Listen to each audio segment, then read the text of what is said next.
انتہائی معزز و محترم سامعین، ارباب اہل سنت، ادب خردگان نگاہ محبت،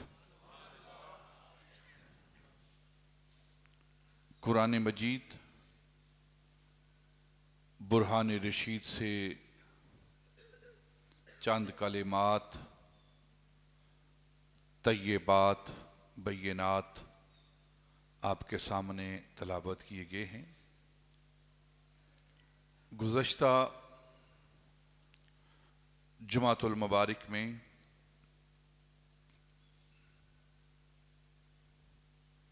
ایک عظیم شرف، ایک عظیم رتبہ، ایک عظیم شان، جسے شرف صحابیت کہا جاتا ہے، شان صحابیت کہا جاتا ہے، رتبہ صحابیت کہا جاتا ہے، اس پر انتہائی ابتدائی گفتگو آپ نے سماعت فرمائی۔ صحابی کا مرتبہ اور مقام اور صحابی کا عمل، اس پر آپ نے اختصار کے ساتھ گفتگو سماعت کی۔ ایک بات ذہن کے اندر ہمیں رکھنی چاہیے کہ صحابی عبادت سے نہیں بنتا،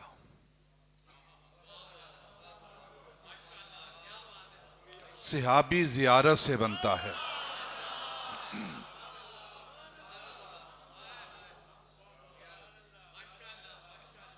یہی وجہ ہے کہ تمام امت اس بات پر متفق ہے کہ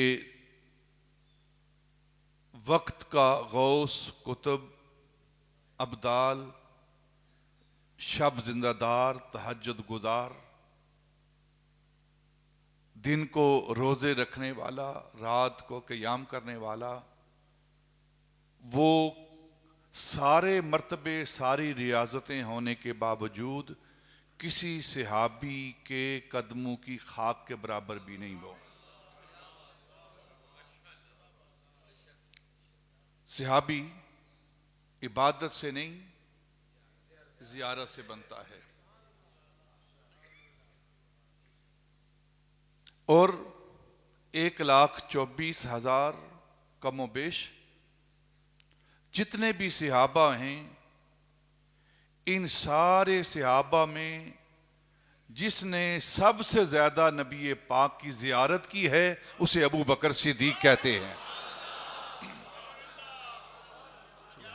سبحان اللہ۔ نبی پاک صلی اللہ علیہ وسلم کی عمر مبارک اور سیدنا ابو بکر صدیق کی عمر مبارک کے مابین 2 سال کا فرق ہے۔ نبی پاک 2 سال بڑے ہیں اور ابو بکر عمر میں 2 سال نبی پاک سے چھوٹے ہیں۔ تو دونوں مکے کے رہنے والے ہیں، دونوں بچپن کے دوست ہیں، اور سیدنا ابو بکر صدیق رضی اللہ تعالیٰ عنہ ازلی مومن ہیں، ازلی مومن ہیں۔ یعنی جس طرح نبی پاک ازلی نبی ہیں، اسی طرح ابو بکر ازلی مومن ہیں۔ فرق کیا ہے؟ فرق یہ ہے کہ 40 سال کی عمر میں نبی پاک نے اعلان نبوت کیا، اور جب نبی پاک نے اعلان نبوت کیا، ابو بکر نے اعلان ایمان کیا۔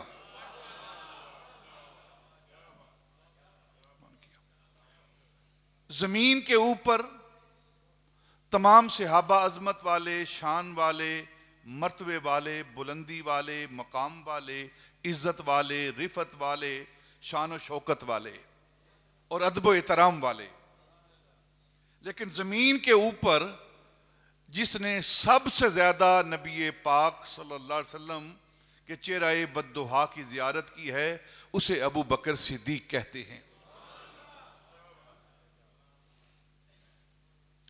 سیرت کی کتابوں میں آتا ہے نبی پاک صلی اللہ علیہ وسلم کے معمولات میں سے ایک معمول یہ تھا کہ آپ فجر کی نماز کے لیے تشریف لاتے، مسجد کے اندر قیام کرتے، اس کے بعد اشراق چاشت ادا فرماتے اور اپنے گھر کے اندر چلے جاتے صبح کے فطور کے لیے، ناشتے کے لیے، صبح کے کھانا کے لیے. اور سیدنا ابو بکر صدیق وہ بھی اپنے گھر کے اندر چلے جاتے. فرق کیا تھا؟ جو حرمین طیبین کی حاضری دیتے ہیں، مسجد نبوی کی حاضری دیتے ہیں، انہیں پتہ ہے کہ جہاں روضہ پاک ہے نبی پاک کا، حجرہ عائشہ ہے، اس کے بالکل اپوزٹ سائڈ پہ خوخہ ابی بکر، باب السلام جو ہے نا، جہاں سے ہم داخل ہوتے ہیں حضور کی بارگاہ میں سلام پیش کرنے کے لیے، جہاں باب السلام ہے اس کے ساتھ والا جو دروازہ ہے اسے باب ابی بکر کہتے ہیں، خوخہ ابی بکر کہتے ہیں. یہ سیدنا ابو بکر صدیق کا گھر مبارک تھا. سامنے نبی پاک کا گھر اور پھر سامنے یار کا گھر. اور نبی پاک گھر تشریف لے جاتے، سیدنا ابو بکر اپنے گھر آتے، تھوڑی دیر اپنے گھر کے اندر قیام فرماتے، اس کے بعد اپنی دیوار، جو گھر کی دیوار تھی، چار دیواری تھی نا، اس کے اوپر چڑھ کے اپنے ٹانگیں، اپنے پاؤں جو ہیں وہ گلی کی طرف لٹکا کے دیوار کے اوپر نبی پاک صلی اللہ علیہ وسلم کے حجرہ مبارک کی طرف ابو بکر دیکھتے رہتے. کب محبوب بار آئے اور ابو بکر دوڑتا ہوا جا کر ان کی بارگاہ میں بیٹھ جائے اور ٹک ٹکی لگا کے حجرہ عائشہ کے دروازے کی طرف دیکھتے رہتے. اور جب نبی پاک صلی اللہ علیہ وسلم باہر تشریف لاتے فوراً ابو بکر صدیق دوڑتے ہوئے نبی پاک کی بارگاہ میں حاضر ہو جاتے. تو زمین کے اوپر یہ جو صحابیت کا مرتبہ ہے یہ زیارت سے ہے، عبادت سے نہیں. کس سے ہے؟ زیارت سے ہے. اور زمین کے اوپر سب سے زیادہ چہرہ بددحا کی زیارت کرنے والی ہستی کا نام ابو بکر صدیق ہے. پھر ان کا مرتبہ اور مقام بلند کیوں نہ ہو. اور یہ تو رہی زمین کے اوپر کی بات. آج بھی 1400 سال سے اور قیامت تک جو بغیر حجاب کے، بغیر پردے کے، بلا واسطہ گنبد خضرا کے اندر نبی پاک کی زیارت کر رہے ہیں وہ بھی ابو بکر صدیق ہیں. سبحان اللہ. تو صحابیت جو یہ مرتبہ اور مقام ہے یہ عبادت سے نہیں، کیونکہ عبادت کر کے صحابی بن جائے، نہیں نہ، عبادت سے نہیں بلکہ زیارت سے یہ مرتبہ حاصل ہوتا ہے. اور جس طرح انبیاء اللہ کے چنیدہ ہوتے ہیں، جس طرح نبی اللہ کا چنا ہوا ہوتا ہے، کوئی نبی یہاں آ کر نبی نہیں بنتا، ٹھیک ہے، یہاں آ کر نبی نہیں بنتا. اسی طرح نبی پاک کے اصحاب بھی چنیدہ ہیں، چنے ہوئے ہیں. یہ بھی اس پر ایک حدیث پاک عرض کرتا ہوں. حضرت عبداللہ بن عباس رضی اللہ تعالی عنہ، یہ نبی پاک کے چچا زاد بھائی ہیں، حبر الامہ ہیں، قرآن کے سب سے بڑے عالم حضرت عبداللہ بن عباس، حضرت عباس کے بیٹے حضرت عبداللہ. اور یہ نبی پاک صلی اللہ علیہ وسلم کی دعا سے ان کو قرآن فہمی کا علم عطا ہوا، تفسیر کا علم عطا ہوا، سب سے بڑے مفسر اور پہلی قرآن پاک کی تفسیر لکھنے والے ہی حضرت عبداللہ ہیں رضی اللہ تعالی عنہما. آپ صحابی رسول ہیں. اور پھر حضرت عبداللہ بن مسعود، ان کو فقہ کا علم حاصل ہے. اور حضرت عبداللہ بن عمر، ان کو حدیث پاک کا علم حاصل ہے. تینوں کو ان کو عباد ثلاثہ کہا جاتا ہے. عباد تینوں عبداللہ ہیں، عبداللہ بن عمر، عبداللہ بن عباس اور عبداللہ بن مسعود رضی اللہ تعالی عنہم. ایک کو فقہ کا علم، ایک کو حدیث پاک کا علم اور ایک کو قرآن کا علم، اور تینوں کو نبی پاک نے دعا دی ہے. حضرت انس بن مالک رضی اللہ تعالی عنہ، آپ فرماتے ہیں کہ اللہ رب العزت نے ساری کائنات کو تخلیق کیا. ساری کائنات کے پیدا کرنے والا اللہ ہے. اور جب ساری کائنات کو اللہ رب العزت نے تخلیق فرمایا تو ساری تخلیق میں سے، ساری مخلوق میں سے اللہ رب العزت نے حضرت انسان کو چنا. حضرت جو اشرف المخلوقات ہے اللہ کی، اس کو چنا. جب ساری کائنات میں انسانوں کو چنا، پھر انسانوں کے قلوب کو چنا جسم کی اعضاء میں سے. انسانوں کے قلوب کو، دلوں کو چنا. اور پھر سارے دلوں میں، ساری کائنات کے جو دل ہیں، سارے انسانوں کو جو دل ہیں، ان دلوں میں انبیاء کے قلوب کو چنا. انبیاء کے قلوب کا انتخاب کیا، ان کو چنا. پھر انبیاء کے قلوب میں اللہ رب العزت نے جس دل کو اپنے لیے چنا، خاص اپنے لیے جس دل کو اللہ رب العزت چنا، وہ دل قلب مصطفیٰ ہے. جس دل کو اللہ رب العزت نے خاص اپنے لیے چنا ہے نا، وہ ہم سب کے آقا مولا تاجدار مدینہ صلی اللہ علیہ وسلم کا قلب اطہر ہے. یہی وجہ ہے کہ بار بار اللہ رب العزت اپنے محبوب کی دل کی قسمیں اٹھا رہا ہے. کاف والقرآن المجید، محبوب تیرے دل کی قسم، تیرے قلب کی قسم اور اپنے قرآن کی قسم. اور پھر مخلوق میں سے نبی پاک کے اصحاب کے دل کو اللہ رب العزت نے چنا. اصحاب کے دلوں کو 1,24,000 صحابہ کے دلوں کا اللہ رب العزت نے چناؤ کیا، انتخاب کیا. اور 1,24,000 کم و بیش اصحاب کے دلوں میں ایک دل اللہ رب العزت نے اپنے محبوب کے لیے چنا، اور وہ دل ہے ابو بکر صدیق کا. سبحان اللہ. اللہ رب العزت اپنے لیے جو دل چنا، وہ اپنے محبوب کا دل چنا، اور محبوب کے لیے جو دل چنا، وہ ابو بکر صدیق کا دل چنا. یہی وجہ ہے صحابہ رضوان اللہ تعالی علیہ اجمعین نے نبی پاک سے سوال کیا، یا رسول اللہ صلی اللہ علیہ وسلم، ہم بھی آپ کے چہرہ والضحیٰ کی زیارت کرتے ہیں، ہم بھی آپ کے پیچھے نمازیں پڑھتے ہیں، آپ کے ساتھ جہاد میں جاتے ہیں، اسلام کی حفاظت کے لیے اپنا تن من دن قربان کرتے ہیں، لیکن جو مرتبہ ابو بکر رضی اللہ تعالیٰ عنہ کا ہے، جو مقام آپ کو حاصل ہے، وہ ہمیں نہیں مل سکا. حالانکہ جو عبادت ابو بکر کرتا ہے وہی عبادت ہم کرتے ہیں، جو کام ابو بکر کرتے ہیں وہ ہم بھی کرتے ہیں. وہ بھی آپ کی زیارت کرتے ہیں، ہم بھی آپ کی زیارت کرتے ہیں.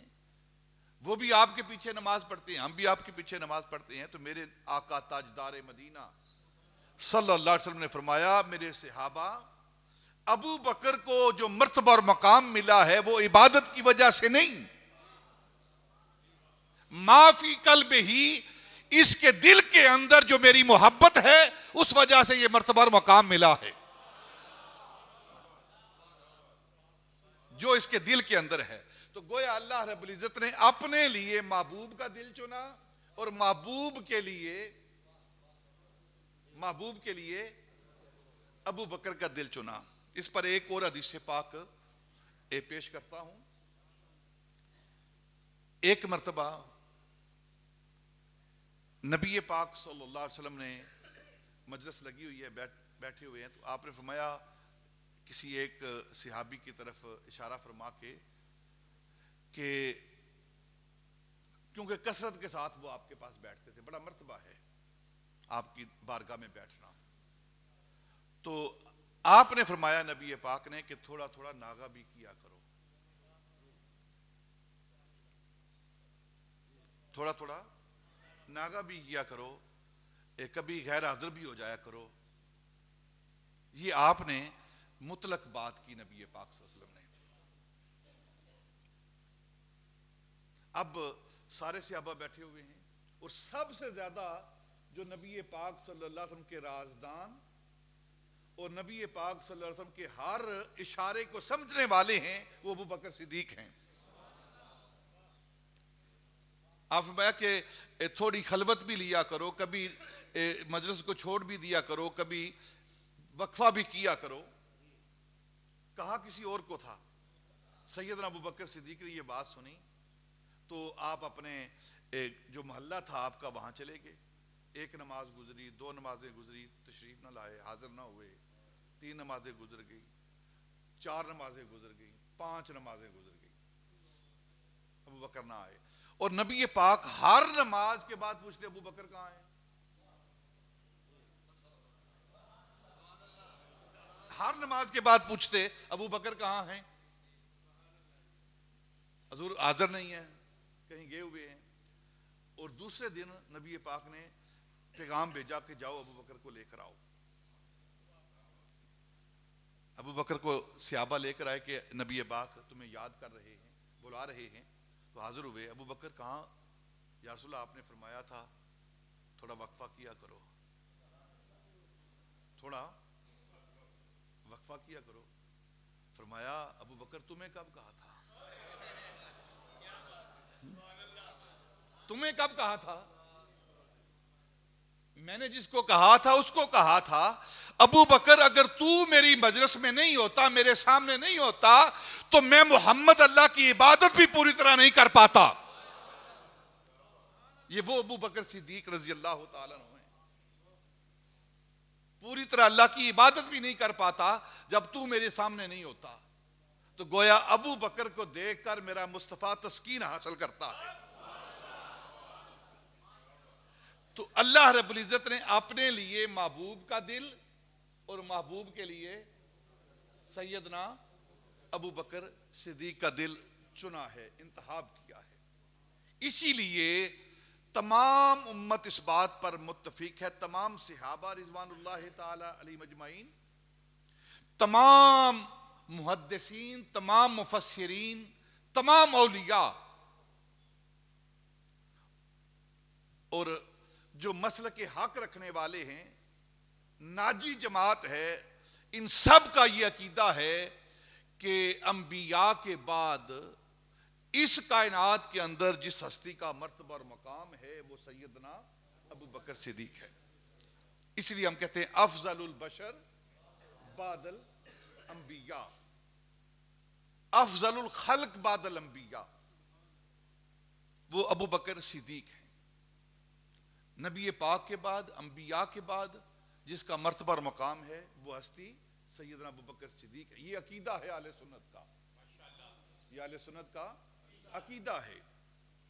تمام صحابہ نے یہی عقیدہ رکھا ہے، تمام مفسرین نے یہی عقیدہ رکھا ہے، تمام اولیاء امت نے یہی عقیدہ رکھا ہے کہ نبی پاک صلی اللہ علیہ وسلم کے بعد، انبیاء کے بعد زمین کے اوپر جس ہستی کو مرتبہ اور مقام حاصل ہے، جو افضل ہے، وہ سیدنا ابو بکر صدیق رضی اللہ تعالیٰ عنہ ہے۔ اور ہمارا یہ ایمان اور عقیدہ ہے کہ نبی پاک کے بعد ابو بکر، ان کے بعد عمر فاروق، ان کے بعد عثمان غنی، اور ان کے بعد حضرت مولا علی شیر خدا، یہ فضیلت کا مرتبہ ہے۔ جو خلافت کی ترتیب ہے وہی فضیلت کی ترتیب ہے۔ حضرت امام ربانی رضی اللہ تعالیٰ عنہ اور دوسرے تمام اولیاء بزرگان دین محدثین کا یہی نظریہ اور عقیدہ ہے، سوائے رافضیوں کے، سوائے رافضیوں کے۔ رافضیوں کا یہ عقیدہ نہیں، اہل سنت کا یہ عقیدہ ہے۔ اور اہل سنت کون ہیں؟ نبی پاک نے فرمایا کہ یہودیوں کی اندر گروہ ہیں، ان کے 71 فرقے ہیں یہودیوں کے اندر، پھر عیسائیوں کے اندر 72 فرقے ہیں، اور میری امت کے اندر 73 فرقے ہوں گے، مسلمانوں کے اندر 73 فرقے ہوں گے، اور ان 73 میں ایک جماعت، ایک فرقہ وہ نجات والا ہوگا، باقی گمراہ ہوں گے، جہنمی ہوں گے، باقی جہنمی ہوں گے۔ تو صحابہ نے سوال کیا یا رسول اللہ، وہ ایک جماعت جو کہ جنت میں جانے والی ہے وہ کون ہیں؟ تو نبی پاک نے فرمایا ما انا علیہ و اصحابی، جو میری تعلیمات پر عمل کرتے ہیں اور میرے صحابہ کی تعلیمات پر، اس پر جس پر میں ہوں اور میرے صحابہ ہیں، جو اس رستے پر چلتے ہیں وہ نجات والے ہیں۔ اور جس جماعت میں صحابہ ہیں ہی نہیں، غور کرو، نبی پاک ما انا علیہ و اصحابی، جہاں میں ہوں اور میرے صحابہ ہیں وہ جنت میں جانے والے ہیں، اور وہ اہل سنت ہیں، وہ اہل سنت ہیں۔ تو جس جماعت میں صحابہ ہیں ہی نہیں، صحابہ پر ایمان ہے ہی نہیں، جو معاذ اللہ صحابہ کے بارے میں سب و شتم کرتے ہیں، گالی گلوچ کرتے ہیں، برے الفاظ کہتے ہیں، ان کے ایمان پر اعتراض کرتے ہیں، جس جماعت میں صحابہ نہیں ہیں، تو پھر نبی پاک نے فیصلہ تو 1400 سال پہلے دے دیا ہے۔ اور پھر ایک اور بات عرض کر دوں، شریر الخلق، شرائر الخلق، سب سے بڑا جرم جو ہے وہ زمین پر فساد کرنا ہے، فساد فی الارض ہے، اور اس کی سب سے بڑی سزا ہے۔ آپ احادیث کا مطالعہ کریں، دو انسانوں کے بارے میں، دو جماعتوں کے بارے میں، دو فرقوں کے بارے میں شرائر الخلق کہا گیا ہے۔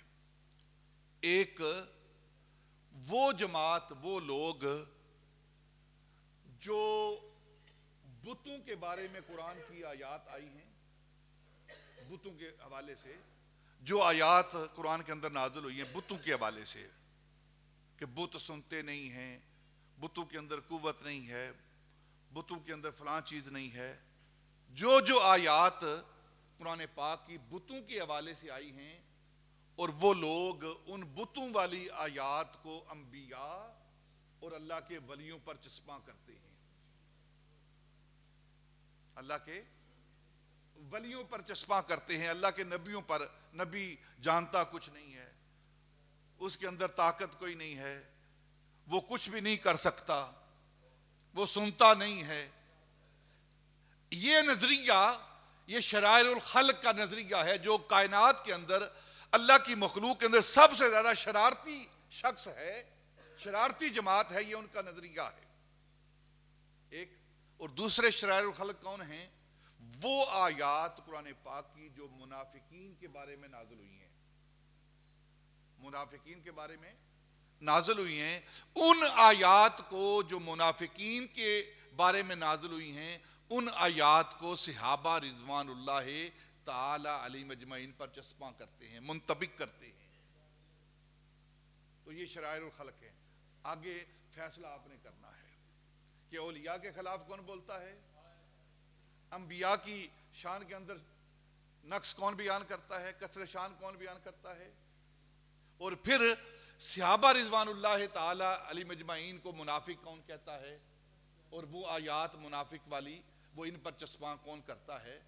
اور نبی پاک صلی اللہ علیہ وسلم کے اصحاب نے، اولیاء امت نے، علماء ملت نے یہ فیصلہ کیا ہے کہ اس زمین پر سب سے زیادہ جو شریر لوگ ہیں وہ آیات جو بتوں کے بارے میں آئی ہیں، انبیاء پر، اولیاء پر چسپاں کرتے ہیں، اور جو منافقین کے بارے میں آئی ہیں وہ صحابہ پر چسپاں کرتے ہیں۔ اور اہل سنت وہ ہیں جو انبیاء کی بھی تعظیم کرتے ہیں، اولیاء کی بھی تعظیم کرتے ہیں، اور نبی پاک کے اصحاب کی بھی تعظیم کرتے ہیں، اور نبی پاک کی آل کی بھی تعظیم کرتے ہیں۔ اہل سنت کا ہے بیڑا پار کہ اصحاب رسول، اہل سنت کا ہے بیڑا پار کہ اصحاب رسول نجم ہیں اور ناؤ ہے عطرت رسول اللہ کی۔ نبی پاک کے صحابہ ستاروں کی مانند اور اہل بیت اطہار کشتی کی مانند۔ اسی لیے اہل سنت یہ ناجی جماعت ہے، اور ہمارا یہ عقیدہ ہے، نظریہ ہے، ایمان ہے کہ انبیاء کے بعد جس ہستی کا مرتبہ اور مقام ہے، جو افضل البشر بعد الانبیاء ہے، وہ سیدنا ابو بکر صدیق رضی اللہ تعالی عنہ ہیں، کلی طور پر جن کو، اور تمام امت کا اس بات پر اجماع ہے، تمام امت کا، کہ نبی پاک کے بعد جو سب سے خیر والی ذات ہے، نبی پاک کے بعد جو سب سے افضل ذات ہے، اسے ابو بکر صدیق کہتے ہیں۔ حضرت عبداللہ بن عباس رضی اللہ تعالیٰ عنہ فرماتے ہیں کہ ایک مرتبہ ہم نبی پاک صلی اللہ علیہ وسلم کے ساتھ کھڑے تھے، حضرت مولا علی بھی ہیں، دوسرے اصحاب بھی ہیں، اور اتنی دیر میں سیدنا ابو بکر تشریف لائے۔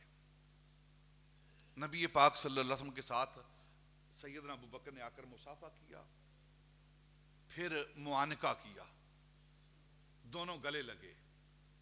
کون کون؟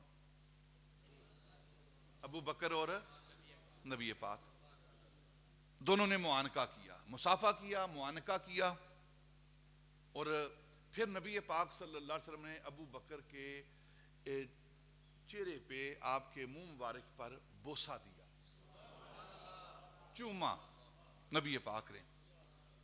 تو حضرت مولا علی رضی اللہ تعالیٰ عنہ آپ نبی پاک کی طرف دیکھ کر فرمانے لگے، حضور آپ ابو بکر کے لبوں پر، آپ کے منہ پر، آپ کے چہرے پر بوسہ دے رہے ہیں۔ فرمایا علی سن، ابو بکر کا میری بارگاہ میں میرے ہاں مرتبہ کیا ہے، جس طرح اللہ کی بارگاہ میں مجھ محمد کا مرتبہ ہے نا، جس طرح اللہ کی بارگاہ میں مجھ محمد کا مرتبہ ہے، اسی طرح محمد کی بارگاہ میں ابو بکر کا مرتبہ ہے۔ سبحان اللہ، سبحان اللہ۔ اب اللہ کی بارگاہ میں سب سے بڑا مرتبہ کس کا ہے؟ نبی پاک کا۔ آپ امام الانبیاء ہیں، محبوب خدا ہیں، تو حضور محبوب خدا ہیں اور ابو بکر محبوب مصطفیٰ ہیں۔ حضرت محمد بن حنفیہ رضی اللہ تعالیٰ عنہ یہ حضرت مولا علی کے صاحبزادے ہیں۔ کون ہیں؟ مولا علی کے بیٹے ہیں، حضرت محمد بن حنفیہ، اور ان کا مزار مصر کے اندر، قاہرہ کے اندر موجود ہے۔ اس مرتبہ میں مزار پاک پہ حاضری دے کے آیا۔ حضرت ذوالنون مصری حضرت محمد بن حنفیہ کے قدموں میں لیٹے ہوئے ہیں، ان کا مزار ان کے قدموں میں ہے۔ حضرت محمد بن حنفیہ رضی اللہ تعالیٰ عنہ نبی پاک حضرت مولا علی کے صاحبزادے ہیں، مولا علی کے بیٹے ہیں، صاحبزادے ہیں مولا علی کے۔ تو ایک مرتبہ حضرت محمد بن حنفیہ نے مولا علی سے پوچھا، یہ بخاری کی حدیث پاک ہے، کس کی ہے؟ بخاری شریف کی حدیث پاک ہے۔ پوچھا ابا جان کہ نبی پاک کے بعد سب سے افضل خیر والی ہستی کون سی ہے؟ نبی پاک کے بعد سب سے خیر والی افضل ہستی افضل کون ہے؟ تو حضرت مولا علی نے فرمایا ابو بکر. تو حضرت محمد بن حنفیہ نے سوال کیا پھر ان کے بعد؟ فرمایا عمر. پھر عمر. تو حضرت محمد بن حنفیہ کہتے ہیں کہ میں نے جب یہ سنا نا کہ پہلے ابو بکر کا نام لیا ہے پھر عمر کا نام لیا ہے تو میرے دل کے اندر نا یہ بات پیدا ہوئی کہ کہیں میں اگلا سوال کروں تو عثمان کا نہ کہہ دیں. تو میں نے عرض کی پھر ان کے بعد تو آپ ہیں. فرمایا نہیں. فرمایا نہ، پہلا مرتبہ انبیاء کے بعد نبی پاک کے بعد خیر والی ہستی ابو بکر ہیں پھر عمر ہیں. رہی میری بات، علی کی بات، میں تو ایک عام مسلمانوں کی طرح مسلمان ہوں.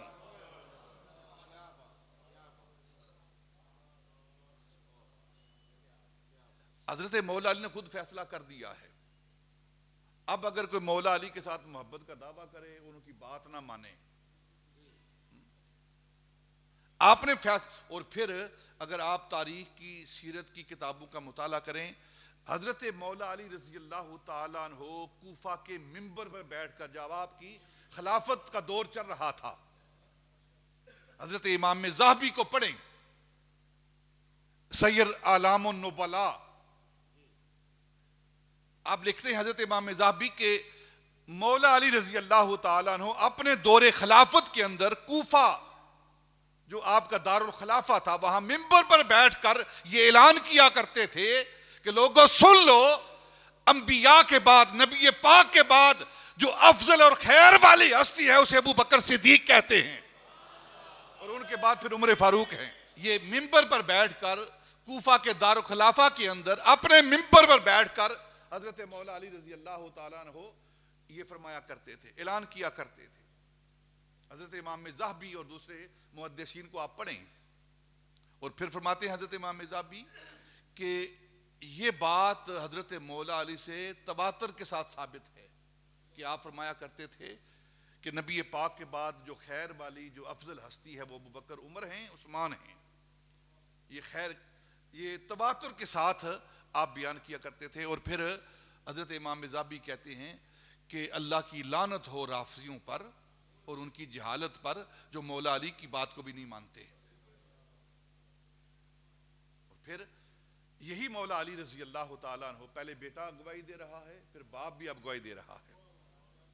یہی مولا علی رضی اللہ تعالیٰ عنہ کہتے ہیں کہ جس نے مجھ علی کو ابو بکر و عمر پر فضیلت دی، جس نے یہ کہا کہ علی جو ہیں وہ ابو بکر عمر سے افضل ہیں، تو میں اس شخص پر حد افتراء جاری کروں گا.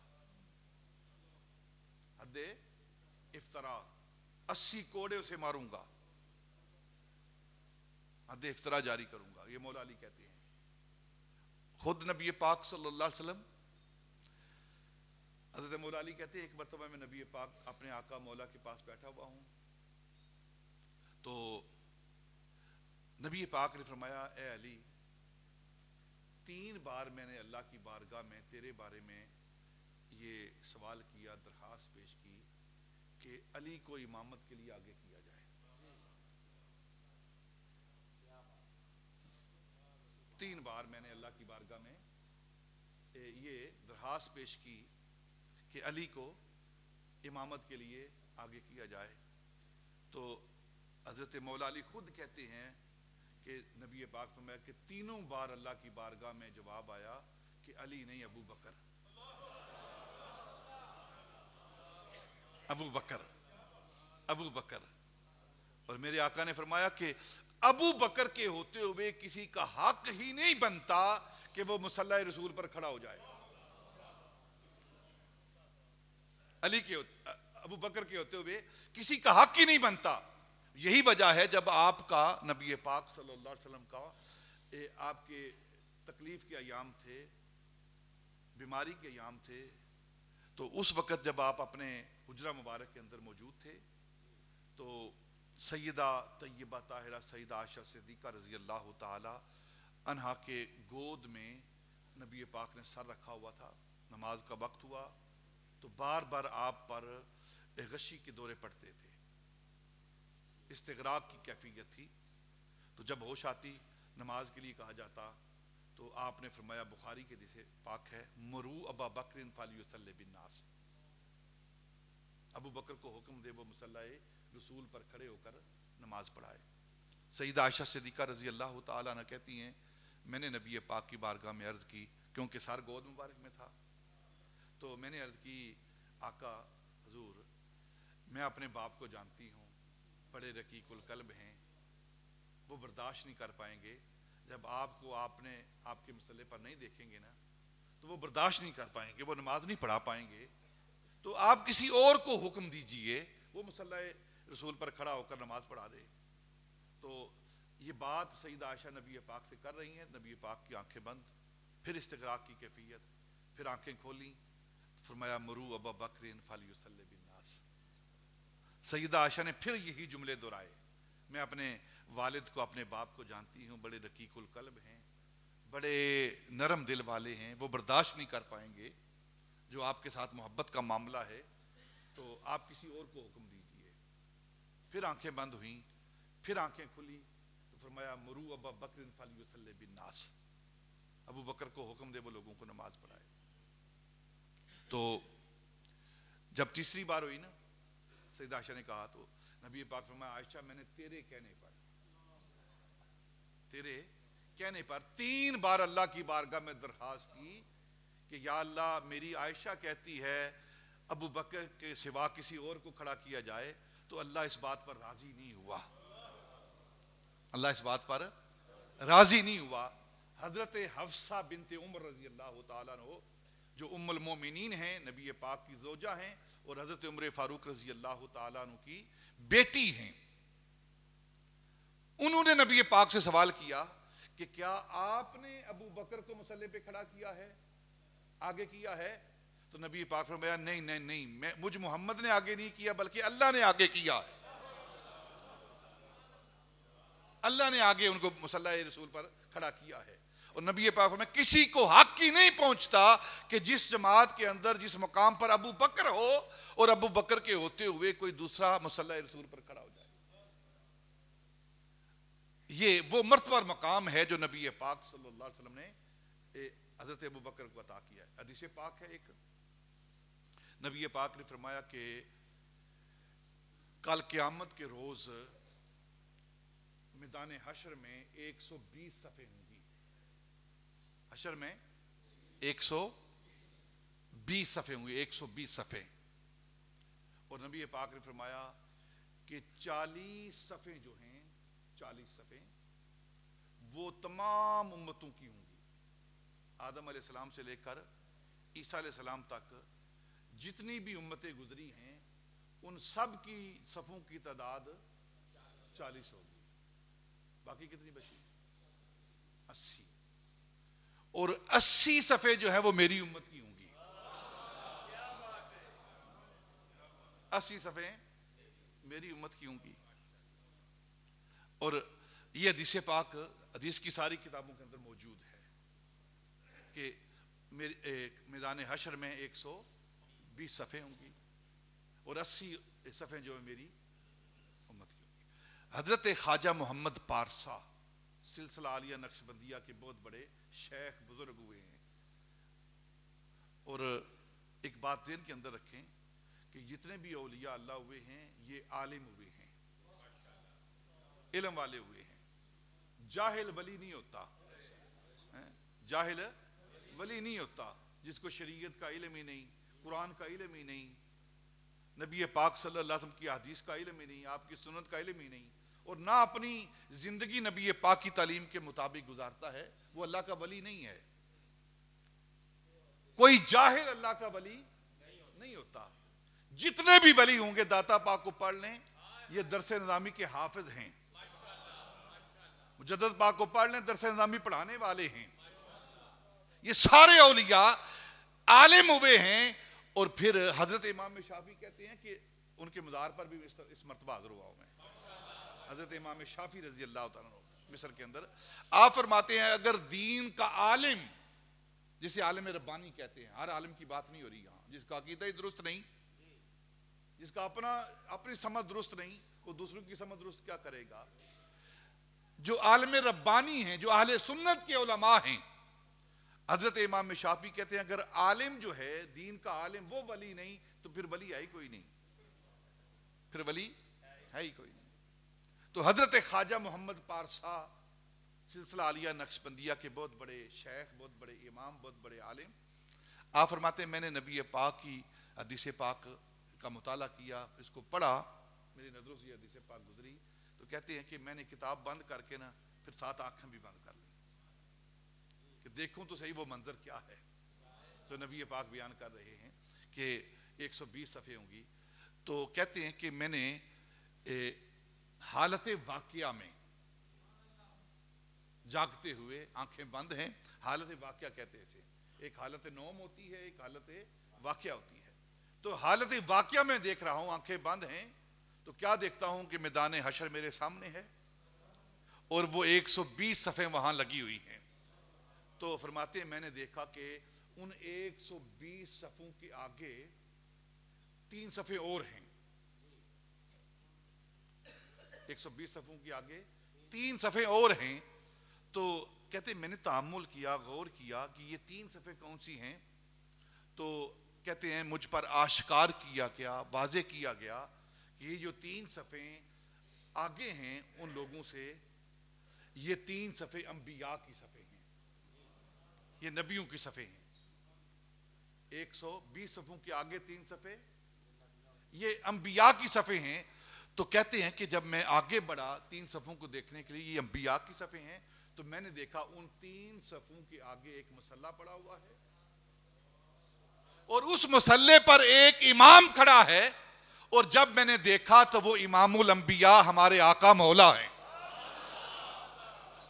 بولو سبحان اللہ, کیا شان ہے ہمارے نبی. کہتے ہیں میں نے دیکھا مصلی پڑا ہوا ہے, مصلی پر ایک ذات کھڑی ہے, ایک ہستی کھڑی ہے. تو میں نے قریب ہو کر دیکھا تو کیا دیکھتا ہوں, ہمارے آقا مولا تاجدار مدینہ کی ذات ہے جو انبیاء کے صفوں کے آگے کھڑے ہیں, ان کے امام ہیں. کبھی ہمارا نبی مسجد اقصی کے اندر سارے نبیوں کی امامت کرواتا ہے اور کبھی میدان حشر میں سارے نبیوں کی امامت کرا رہا ہے. اسی لیے وہ امام الانبیاء ہیں, سید الانبیاء ہیں, سید المرسلین ہیں.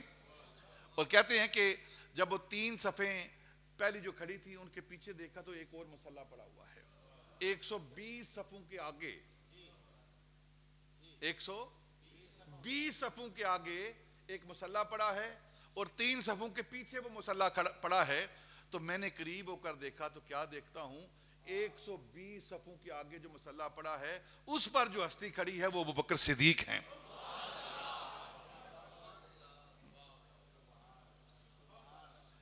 انبیاء کے بعد جس کا مرتبہ اور مقام ہے, نبیوں کے بعد جس ہستی کا مرتبہ اور مقام ہے, اسے ابوبکر صدیق کہتے ہیں. اس لیے ہم یہ عقیدہ رکھتے ہیں قرآن و سنت کی روشنی میں, اقوال صحابہ کی روشنی میں, ائمہ اطہار کے اقوال کی روشنی میں, کہ افضل البشر بعد الانبیاء, افضل الخلق بعد الانبیاء وہ سیدنا ابوبکر صدیق رضی اللہ تعالیٰ عنہ. یہ ہمارا اہل سنت کا عقیدہ ہے اور اللہ تعالیٰ ہمیں اسی عقیدے پر قائم رکھے اور اسی عقیدے پر ہمارا خاتمہ فرمائے. وما علینا الا